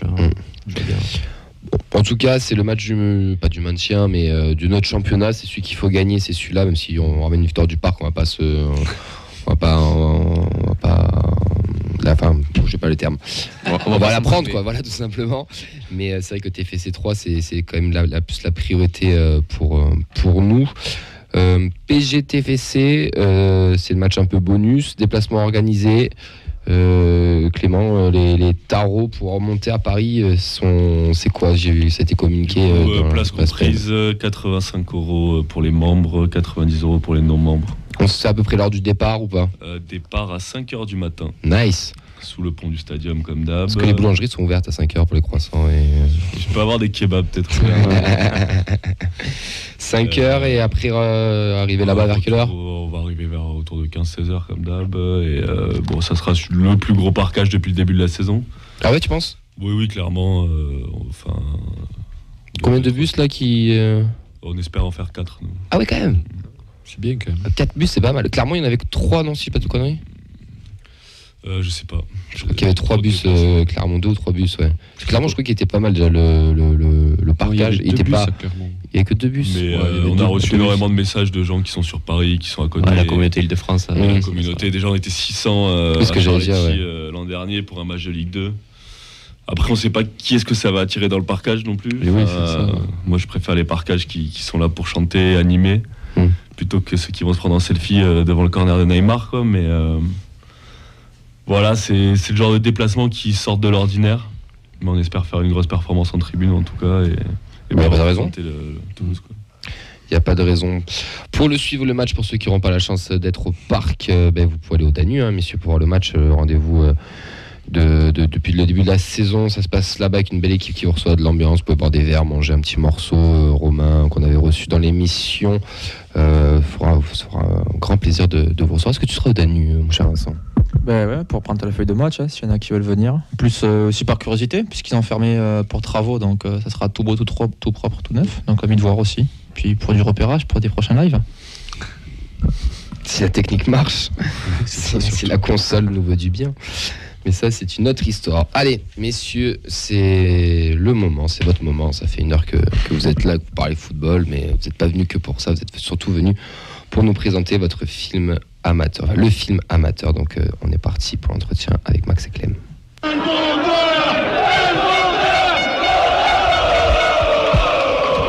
Elmander dans la surface. 2-0, le doublé du Suédois. On a une belle affiche derrière vous, c'est l'affiche du film qui est très très belle d'ailleurs. Amateur, c'est un film qui a été réalisé donc sur votre équipe Passeport, une équipe de foot amateur de FSGT A11. Rapidement, la FSGT, c'est une fédération parallèle à la FFF où on peut y jouer à 11 ou à 7, dont vous faites partie vous du foot à 11, nous du foot à 7, donc c'est du foot purement amateur. Moi, j'ai eu la chance de le voir en avant-première mondiale, j'ai envie de dire, à l'Astronef lors du festival du PAF qu'on vous avait présenté ici. On y voit la routine donc d'un club amateur qui va être touché par une petite épidémie mondiale qu'on appelle la Covid. Et il y a 1h20 de documentaire, on va dire, de ciné-documentaire autour de ça. Tout d'abord, comment est né ce projet, Max? Peut-être là. Comment est né ce projet? On avait l'idée de mettre en avant finalement un menuisier, un étudiant en médecine, un interne, un employé de mairie qui 2-3 fois par semaine, ou même moins, 1 fois par semaine pour le foot à 7 par exemple, se retrouve et tape dans un ballon, ont la même passion. Et on s'est dit en fait, on a des documentaires sur des grands joueurs mondiaux, mais pas sur ces petits footballeurs du dimanche qui méritent tout autant d'avoir aussi leur petite lumière. Donc nous on a créé un club avec Clément il y a maintenant 10 ans, qui s'appelle Passeport, qui est dans le nord toulousain, à côté de Croix-Dorade Bordeaux-Rouge, pour ceux qui connaissent. Et on a voulu, à travers ce club, montrer les valeurs du football amateur. Et c'est, dans ce film en tout cas, c'est ce que Florian Mio-Bruno, qui est le réalisateur, a très bien fait, à travers déjà des témoignages de joueurs avant Covid et pendant le Covid. Vous verrez que, pour ceux qui vont le voir, qu'en fait, quand on nous enlève cette passion, que ça soit le TFC quand on est spectateur, ou dans notre pratique du sport, on se rend compte à quel point on est en manque de ça, à quel point ça, tout ce côté positif qu'on a dans notre vie, on le perd, on est renfermé sur nous-mêmes. Et en fait, on voit dans ce film que cette pratique-là, elle est importante pour tous. Ouais. T'as un témoignage de, alors j'ai pas son prénom, celui qui est québécois, si je dis pas de bêtises. Ouais, William. Ouais. William, qui d'ailleurs, il y a un témoignage dans le film qui est super poignant, où il dit ça commence à me manquer, je commence à me déprimer. Il exprime un peu des sentiments, et puis après, je rigole un peu jaune, mais pas trop quand même. Et on sent toute la détresse du mec, qui est enfermé chez lui, c'est le confinement, il voit plus ses potes, il va plus taper du ballon, et c'est dur. Ouais, il a sa famille qui vit au à Canada. Melbourne, ouais. Et en fait, il se retrouve seul, parce que la seule motivation qu'il avait en dehors d'aller voir ses potes à l'université, puisque c'est plus le cas, on était sur nos visios à se réveiller le matin et à brancher ta visio. Et ben c'était le foot le mercredi ou le lundi à l'entraînement, et il a plus ça. Donc il se retrouve en fait seul face à lui-même. Et voilà, enfin ce film relate ça, et pas que. Et je laisse pas que ça. Non, pas que. Non, mais j'avais cette image en tête. Juste, oui, vas-y. comment le groupe a réagi quand vous avez annoncé l'idée, Clément? Comment ça a été vécu par l'équipe, par les gars? Est-ce qu'il y en avait qui étaient chauds, qu'il y en avait qui étaient contre, peut-être, je sais pas. Mais comment ça a été perçu? Non, je pense que ça a été assez bien accueilli.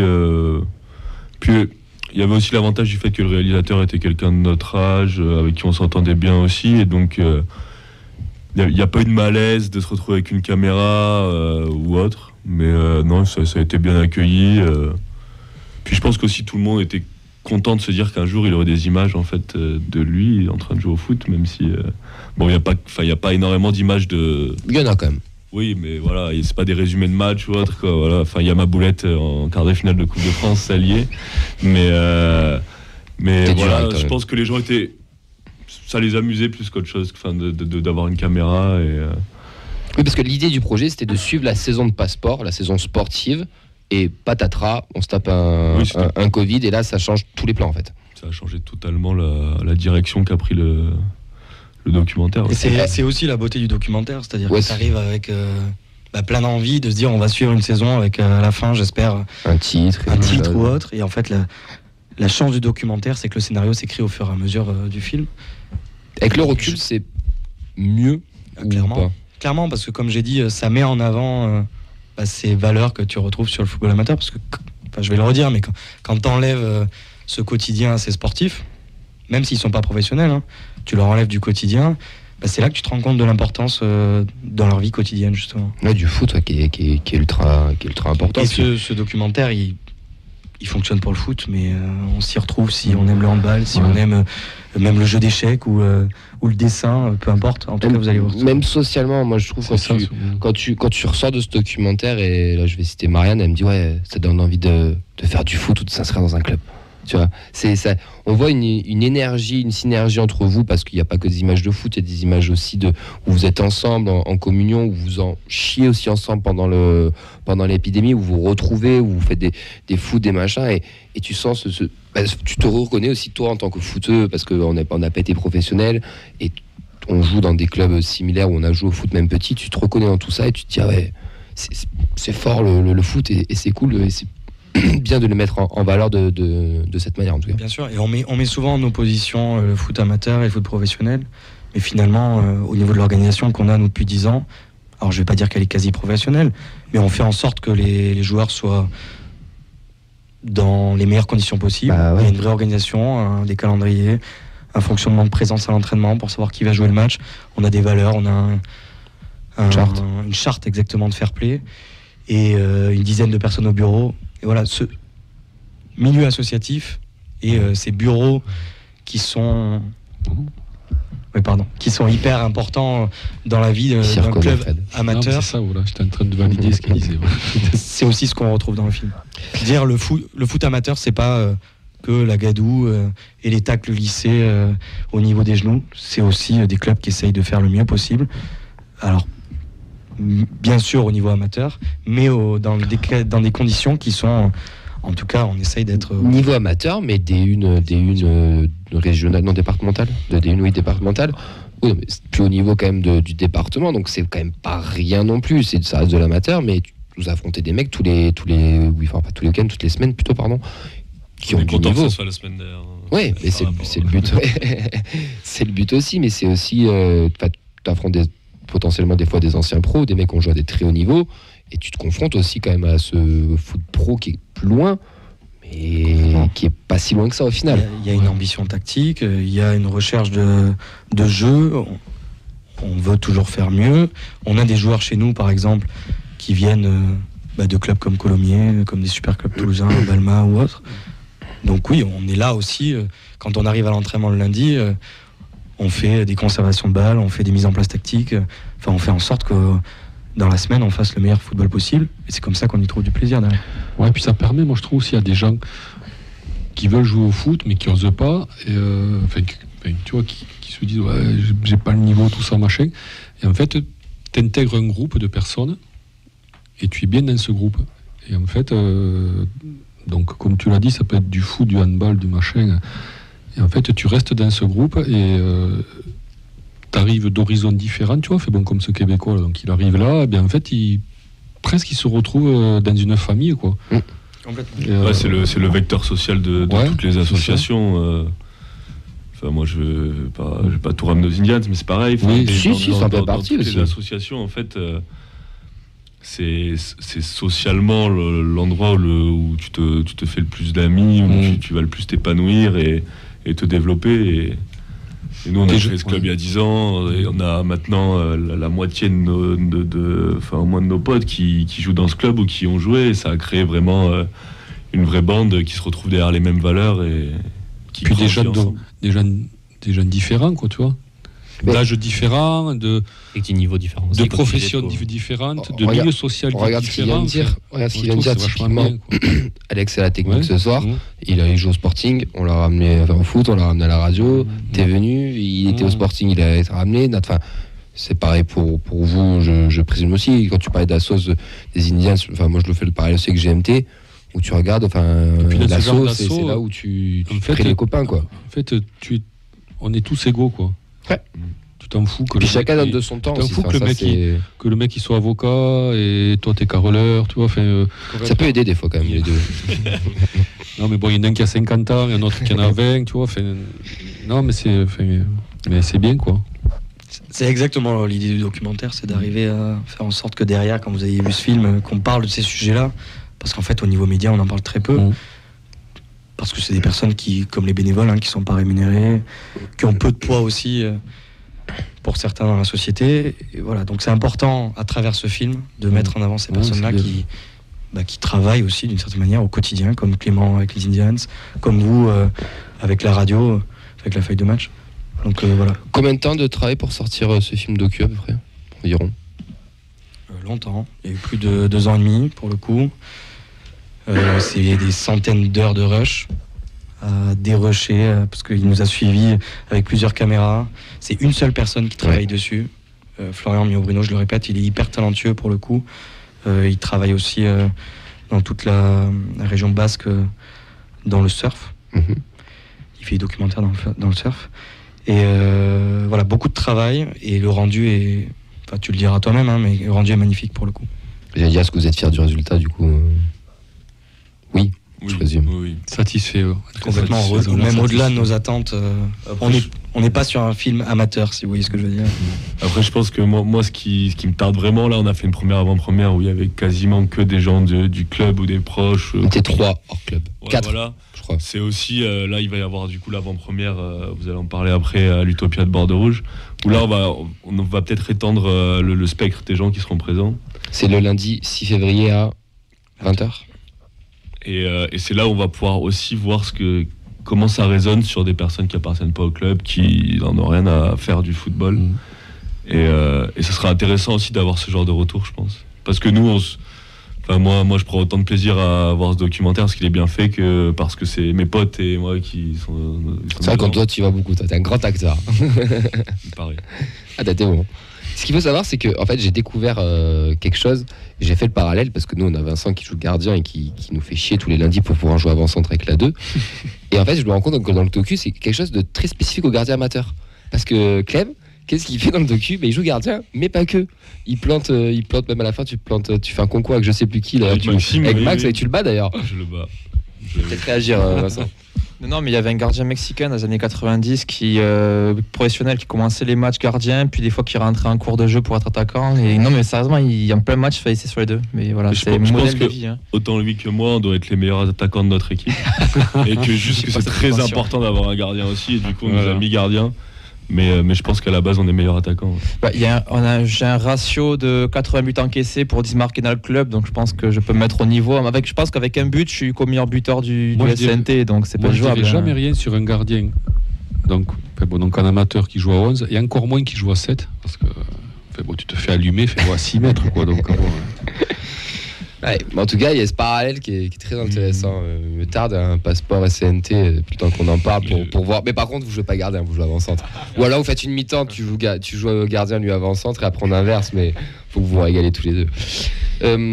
En termes de budget, ça coûte combien de réaliser un film comme ça à peu près? Alors, même si je pense qu'il y a quand même des subventions qui ont été, que vous avez reçues, mais en termes de budget, combien ça coûte? Parce que je pense que pas mal vont voir ça, vont se dire tiens, pourquoi je ferais pas ça aussi pour mon club? Mais je pense que c'est un coût, c'est pas gratuit. Donc à peu près. Alors, les chiffres. Pour nous, au niveau du chiffre, on est autour des 10 000 euros. C'est pas rien. Maintenant, c'est un chiffre qui est diminué par le fait que le réalisateur aussi prend une partie par rapport à son engagement, l'engagement qu'il a mis dedans. Si on devait le valoriser, je pense que ça serait plus autour des 20 000 euros, si on veut parler de chiffres. Maintenant, on a des très beaux partenaires pour les mettre en avant aussi. On a le comité olympique, on a la FSGT surtout, qui nous soutient. On a divers partenaires qui sont privés, des entreprises ou autres, qui ont cru au projet. Et le Vrai Foot Day aussi, qui nous a aidé aussi au niveau de la com avec SoFoot. Donc voilà, tous ces partenaires-là ont cru au projet. Donc je pense que si quelqu'un demain serait amené à vouloir monter son film sur du foot à 7 ou, comme je disais, sur son assaut de dessin, c'est possible aussi, qu'il aille voir son entourage, qu'il aille voir les fédérations. Je pense que c'est toujours envisageable pour mettre en avant ces causes-là. C'est quand même pas rien, mais voilà, quand on veut, on peut se débrouiller et ça sort au cinéma, donc pour la première à l'Utopia lundi à 20h. C'est quoi les prochains projets? Comment on pourra le retrouver? Projet Netflix, Canal, Amazon, on part sur quoi? On boycotte. On boycotte, ça. Non, on part sur quoi? Après, ça sera peut-être du streaming, je sais pas. L'idée, c'est de mettre en valeur le film et de donner maintenant de la valeur à travers des festivals, pourquoi pas. Donc on va l'inscrire à des festivals, voir ce qui en ressort. S'il en ressort rien, c'est pas grave. S'il en ressort, tant mieux. L'objectif, c'est de le faire voir au plus grand nombre. Tu vas peut-être avoir un César, mec. J'attends que ça. Donc, il sera disponible très prochainement sur une plateforme de streaming, enfin sur notre plateforme de streaming. On communique payante dessus. ou gratuite? Ça sera à la location payante, justement pour participer à ces festivals et pour faire la communication liée à ça. Je vous invite à suivre l'Instagram de Passport, du coup PASPORT. Il va les mettre en lien sur les... Parfait, vous aurez toutes les infos, il y a des petits bouts du film aussi. Voilà, on anime pas mal les réseaux par rapport à ça. Ouais, donc de belles choses à prévoir. Maintenant, priorité déjà à l'avant-première pour remercier les personnes qui ont cru à ce projet. Ouais, est-ce que justement ça vous motive pour faire une suite? Après amateur, semi-pro. À bon entendeur. Hein, on voit le jeune, là, tu sais, le jeune. Ah, mais amateur 2, 3, 4. Le fan de Netflix qui veut la suite. Hein, amateur revival. Surtout quand tu verras la fin, tu verras que voilà, les beaux jours sont pour ce club aussi. Donc je t'invite à regarder la fin, tu verras pourquoi pas une suite. Après, ça fait 2 projets là, sur Toulouse, là, puisqu'on avait reçu les jeunes du PAF. Mais dont ils étaient partis d'ailleurs. Ouais. Enfin, non, ça fait 2. Sur le football amateur, tu veux dire, sur une autre façon? Ouais, sur le foot, sur un autre foot, quoi. Voilà, après l'idée, c'est pas du tout de mettre en opposition le foot professionnel et le foot amateur. Non, c'est de montrer ce qui se passe. C'est complémentaire et je pense que le foot professionnel a besoin aussi du foot amateur. Mais l'un ne va pas sans l'autre, de toute manière. Donc, c'est obligé. Après, là, c'est encore plus particulier parce que la FSGT, c'est pas vraiment FFF, mais ça fait partie aussi du football et il y en a... C'est une autre vision de... C'est une autre vision, mais il y en a pas mal qui jouent. Attention, il y a une grosse fédé quand tu vois comment le foot loisir de la FFF est fait et respecté, tu peux te dire que la FSGT a encore de très très très beaux jours de... Parce que la FSGT, c'est quoi? C'est après la Seconde Guerre mondiale, c'est ça? Un peu avant. Ouais. Les spécialistes, un peu avant. Vincent sera meilleur, je pense. Fédération sportive gymnique du travail. C'est ça, c'est l'entre-deux-guerres, à l'époque où il y avait plusieurs... C'est à l'époque où il y avait plusieurs... la FFF n'est pas la même mise sur le foot comme maintenant. Tu peux le dire, c'est le Parti communiste qui l'avait créé, je crois. Oui, c'est vrai, c'est le Parti communiste. Il y avait d'autres fédés, comme aujourd'hui, il existe encore d'autres fédés comme l'UFOLEP, qui était plutôt Parti socialiste, d'autres... C'était sport ouvrier à la base, puis ça a évolué sur un vrai sport loisir, même si aujourd'hui, tu as encore une bonne majorité qui viennent des entreprises. Là maintenant, il y a aussi les associations comme Passport, comme le Sporting, comme d'autres qui ont rejoint ce mouvement-là pour... ce côté pratique, ce côté loisir et qui permet de aussi question de coût tout simplement. Je veux dire, c'est pas l'infrastructure aussi surtout. Oui aussi. Ouais. c'est pas le même. Quand nous on voit à Toulouse, ils nous prêtent des terrains, la Fédé. Ils se démènent pour avoir des partenariats avec la mairie de Toulouse, pour que la mairie de Toulouse ensuite mette à disposition des créneaux pour les équipes qui n'ont pas la chance d'avoir un terrain. Puis voilà, donc l'aspect financier ou les licences, l'adhésion, les assurances qui sont comprises dedans. Donc c'est permettre en fait qu'il n'y ait pas de frein à la pratique du sport. Au plus grand nombre, ouais. Exactement. Et vous, c'est multisport ou omnisport que du foot à Passeport? Vous avez plusieurs licences de femmes. Vous avez fait pétanque à un moment, il me semble. C'était croisé sur les tournois de pétanque, il me semble. C'était un des objectifs, en tout cas. On le mettra au goût du jour. Mais non, on a 2 équipes de foot pour l'instant. D'accord. C'est des objectifs de développer peut-être aussi d'autres sports. Pourquoi pas, hein, pour le coup, si un bénévole veut venir s'engager avec nous, c'est avec grand plaisir. Hein. Si vous voulez faire, je parlais de dessin, avec grand plaisir, Passeport dessin. Vous savez qu'on a un petit transfert qui a été fait quand même entre Passeport et le Sporting. C'est vrai, on attend toujours des échanges. On attend toujours les sous. L'indemnité. Vu son taux de match, parce que comme il bosse, il est là une fois que pour les vacances, je peux te dire. C'est pour ça qu'on vous l'a vendu. Et alors ça marche en disant. On embrasse Mehdi, bien sûr. Passeport, du coup, qu'avec son film amateur, c'est lundi à l'Utopia, et c'est sold out, et ça c'est magnifique, ça déjà pour une première. Combien de places à peu près dans l'Utopia, vous savez ou pas? 146. Putain, c'est top ça. Ouais. C'est 146 places qui sont parties comme ça. Parties plus d'une semaine de la fin, donc ça fait plaisir. C'est beau. Peut-être une autre diffusion. Fort possible. Ouais. Pour le coup, on y réfléchit. Ouais. Bah, ça serait beau. Moi, je l'ai vu, messieurs, et je vous le conseille. Mais vraiment, alors bon, c'est des copains, je ne l'ai jamais caché aussi. Mais il va négocier un transfert là. Non, j'ai déjà été démarché de toute manière. Et Vincent, il le sait ce que je pense de Passeport. Et Vincent me paye très cher pour que je reste au Sporting. Non, c'est pas vrai. Mais c'est un film qui est, moi je trouve très nature. Et c'est ça qui m'a marqué, c'est que c'est très naturel. Il y a plein de scènes qui sont laissées, qui sont pas coupées. Et tu te dis, ouais, vous avez raison. Gardez les gens. J'en ai une en tête là, quand vous allez jouer face au U17 de la Jet. Je vais pas tout spoiler, mais tu vois des absurdités aussi qui s'est passé pendant le Covid avec tout ce qui s'est fait. Tu vois aussi le moment où vous apprenez que vous êtes encore confinés, ils sont en plein match et tout. Enfin, c'est génial et tout ça. Il y a des scènes, des fois, tu pourrais te dire, tiens, peut-être fallait couper, c'est pas. Non, ça a été laissé et tu t'y reconnais. Et tous ceux qui ont joué au foot amateur ont déjà vécu au moins une fois ce genre de choses. Et moi, je le conseille vraiment parce que même celui qui s'y intéresse pas trop au foot ou quoi, même juste à l'associatif ou même pas du tout, qu'il aille voir ce film parce que on en ressort, on voit une bande de potes qui vivent une aventure pendant un an et qui racontent tout ça et qui racontent en plus cet événement qui était quand même très dur psychologiquement avec le Covid. Et c'est, bravo, franchement bravo, parce que le projet, je me rappelle, on en avait discuté, et d'ailleurs, on a nos voix tous les trois, d'ailleurs, messieurs, parce qu'on avait commenté le match, et quand tu m'avais parlé de ça, j'avais trouvé ça génial, honnêtement, je me suis dit, est-ce que ça va vraiment aboutir, parce que c'est quand même colossal comme projet, surtout avec le Covid qui a frappé, et au final, il a été fait avec cette période, vous êtes adapté. Et ouais, bravo. Tout simplement bravo parce que c'est vraiment chouette. Et je t'ai dit que tu ressors du film, tu te dis, ah putain, faut que j'aille faire du foot, faut que j'aille à Passeport, je sais pas, ou faut que j'aille en FSGT, ou faut que j'aille dans une assos, mais putain, c'est chouette. Voilà. Et ça va peut-être réconcilier aussi le grand public avec le foot, parce que le foot est souvent décrié pour certains événements qui peuvent se passer sur des terrains, mais c'est des événements isolés. Et je pense que certaines personnes qui je vais pas dire qu'ils sont contre le foot, mais qui ont un avis négatif ou un mauvais avis sur le foot. Qui ont un avis médiatique, on va dire. Ouais, peuvent se réconcilier un peu et voir que au final c'est juste des potes qui jouent au foot, c'est que du foot, et il y a plein de valeurs extraordinaires derrière. Là, parce qu'il y a même pas des amitiés, mais les rencontres quand vous faites en Coupe de France avec les Marseillais, les Parisiens, il y a quand même des déplacements aussi qui sont, enfin c'est pas rien, enfin vous vous déplacez aussi dans toute la France, j'allais dire souvent Marseille et Paris, parce que c'est souvent les deux plus grosses villes où il y a de la FSGT, mais il y a aussi tout ça derrière. Enfin, et c'est aussi ça. Enfin, le foot, c'est que tu viennes de Paris ou de Marseille ou de Toulouse, tu te retrouves, tu joues, tu te mets sur la gueule entre guillemets pendant 90 minutes, mais après tu te retrouves autour d'un barbecue ou d'un pot, et puis on rigole, on repasse le match et chacun rentre chez soi. Comme quoi, il n'y a pas que dans certains sports qu'il y a des valeurs, quoi. Non, en effet.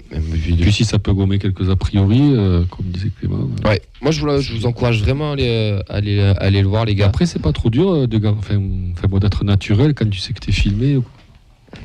Mais je sais pas, moi j'ai pas eu de souci avec ça. Après, je pense que ça dépend des personnalités. Après, moi, j'ai vraiment lié sur le moment une amitié vraiment avec le réalisateur. Et je pense que c'est pour ça que j'étais assez à l'aise devant la caméra. Après, tout le monde. Bon, dans l'ensemble, je trouve pas que c'est surjoué. Enfin, il n'y a pas de mec qui surjoue. Hein. On finit par l'oublier. Hein. Il est tellement avec ouais, nous. par t'habituer, tu t'y habitues en fait finalement. D'accord. Tu les verras au Festival de Cannes cet été là. Mais non, mais je voulais y aller. Et déjà, je pensais que la salle était plus grande. Et je pensais aussi qu'on pouvait y aller comme ça. Mais écoute, peut-être. de notre succès. Peut-être une autre date. Non, c'est surtout moi qui vais pas assez sur Internet, quoi, peut-être aussi. Qui regarde pas assez. Tu vas sur Twitch. Abonne-toi sur les bonnes, sur les bons réseaux. Pas encore. TikTok. Mais il a Twitter et Instagram en plus. TikTok aussi. Mais c'est vrai que je savais pas lutter. Bon, en tout cas, merci les gars d'être passés. Merci de nous avoir présenté ce film. Lundi soir, c'est l'avant-première. On espère de bons retours, surtout pour ce film. On espère une nouvelle date au cinéma pour qu'on puisse venir, pour que Fred puisse venir. Dites-le nous qu'on lui enverra un petit texto quand même pour qu'il prenne des places en avance. On va finir sur cette dernière minute, on va dire, par un petit quiz, et c'est Oxens qui nous a concocté tout ça. Et maintenant c'est le quiz de la feuille de match. Bon, vous commencez à en avoir l'habitude, on va faire un petit quiz avec un devine le joueur. Alors pour vous rappeler les règles, je vais vous donner la chronologie des clubs de la carrière pro d'un joueur, à vous de trouver lequel, sachant que cette année, après 2016, on va avoir un cru sur l'année 2011. Sympa ça. C'est le joueur du TEF. Ouais. Qui joue en 2011. De la UKT, le mec. Voilà. Ouais, ça Il y a des équipes ou pas? C'est eux contre nous? C'est lui qui décide. Non, vous allez voir. Premier exemple. Ça veut dire qu'il y a des équipes. Girondins Bordeaux, Boulogne, 2011. Valverde. Et c'est ça. Et c'est ça en plus. Il est trop fort. C'est tueur. Mathieu Valverde, qui est TFC Lyon et qui était parti à Chypre, si je dis pas de bêtises, à Anorthosis et Nikos. Voilà. Grand joueur. Ouais. Grand joueur. Une parade, je me souviens. Pour Nancy. J'ai plus de souvenirs de lui en boîte que sur le terrain, mais après, chacun son avis. Allez, j'enchaîne avec le deuxième joueur. Porto, Estrella, Imbula. Machado. Leria, oui, Machado, je l'ai entendu. Paolo Machado. Paolo, qui est toujours en activité, d'ailleurs, il joue à Pedrosos à l'heure actuelle, si ça vous intéresse. Il a commencé à Porto. Formé à Porto, c'est ça. Troisième, Montpellier, TFC, Cacereño. Tu as dit quoi, pardon? Si, c'est ça. Faux des Mansaré, c'est ça. Le faux des blancs, on n'a pas su répondre. Bon, ça va vite, je suis un peu déçu. déçu. Légende pour le coup, Mansaré, moi, pour moi. Légende pour lui? Ouais, moi, le but du PSG mérite légende. Ouais. Non, mais pour le personnage, pour tout, quoi. Oui. Moi, j'adorais ce joueur, mais je vais le mettre en légende. Si t'as un ailier gauche aussi percutant, vas-y, t'as 3 secondes. Bah, Bouklal. Et tu m'as donné 3 secondes. Bon, puisque c'était un peu facile, on va commencer à durcir. Quatrième, Le Havre, Guignon, Boulogne, TFC, Antoine Deveau. Et il est vraiment très très fort. C'est Guignon, hein. C'est Guignon. C'est forgeron, là. Ouais, donc Antoine Deveau. Tu fous dans son sac, non? Bon, j'ai une belle vue surtout. Moi, je regarde, non, je l'avais quand même. Il est toujours en activité. Ouais, il a fait quoi après? Non, il TFC, Reims, Tours, et là il est fini, terminé. Voilà. Il est fini. Non, avec tout le reste. À la retraite. Peut-être qu'il joue en amateur. On va dire. C'est pas impossible. S'il cherche un club. Le mercato est encore ouvert. On reprend avec quelqu'un qui est formé au TFC, Saint-Etienne, Swansea, Tabanou. Ouais. Il y a vraiment du niveau ce soir. J'avoue que là, Franck Tabanou, c'est ça. Donc après, Grenade, Guingamp. Il a disparu. Et ouais. Non, il joue encore. Et là, il est sans club, à 33 ans. Ah, il joue, je réitère ma proposition. Lui, pour le coup. C'est son anniversaire, il n'y a pas longtemps. C'est vrai. Peut-être un moyen de contacter, tu sais. Hey, joyeux anniversaire, tu cherches un club? Alors là, je pense que ce sont les deux plus compliqués de la série. Manu Garcia. Non, Oh, merde. 2011, on a dit. TFC, Bastia. TFC, Bastia. Pentecôte. Ah ouais, qui c'est qui a dit Pentecôte? Bravo. Xavier Pentecôte. Il n'y a pas Nice? Ouais, ce que j'allais dire, Nice. À la fin, il est prêté entre un moment quand il est au TFC. deux prêts à Bastia et après il termine à Nice. Xavier Pentecôte. Il loupe son match à Shakhtar. Ouais. Allez, on va terminer avec un petit bonus. Là, si vous le trouvez encore, celui-là, j'ai plus les mots. TFC, Reims. Akpak. Lens. Fofana. Ouais, joli. Bravo. Bravo. J'ai eu des périodes très très geek TFC quand même. Bah, écoutez, monsieur, on s'est fait défoncer. Tu peux On s'est fait éclater. Tu peux envoyer le jingle. Le quiz de la feuille de match est terminé. Oh yeah. Tu vois, on a des Wikipédia là-bas, mais en fait, il est là le vrai Wikipédia. Ah ouais. C'est le meilleur invité du championnat. Meilleur invité du championnat. Sur la saison 2011 en plus, c'est ça? Ah ouais, c'est ça. Non, merci Auxence pour ton quiz. Avec merci à vous messieurs d'être venus. Du coup, tu vas à Paris ce week-end ou pas? Yes. Donc, Grand chelem pour monsieur. Grand chelem en cours. Qu'est-ce qu'un grand chelem pour peut-être ceux qui ne savent pas? Rapidement. Tous les matchs d'une saison du TFC à domicile, à l'extérieur, Ligue 1. C'est finir célibataire et sans pote à la fin. Ça va le faire. Si t'es bon, normalement, tu l'emmènes avec toi. Non, tu l'emmènes pas au stadium Si, de temps en temps. Alors, ce qui se passe en déplacement reste en déplacement. Ah, après, ça tu peux venir en déplacement aussi. Hein. On va pas foutre la merde. En tout cas. Ne vous inquiétez pas, il y a des contreparties dans le couple. Il y a des bails, ouais. Il y a des contrats qui sont signés.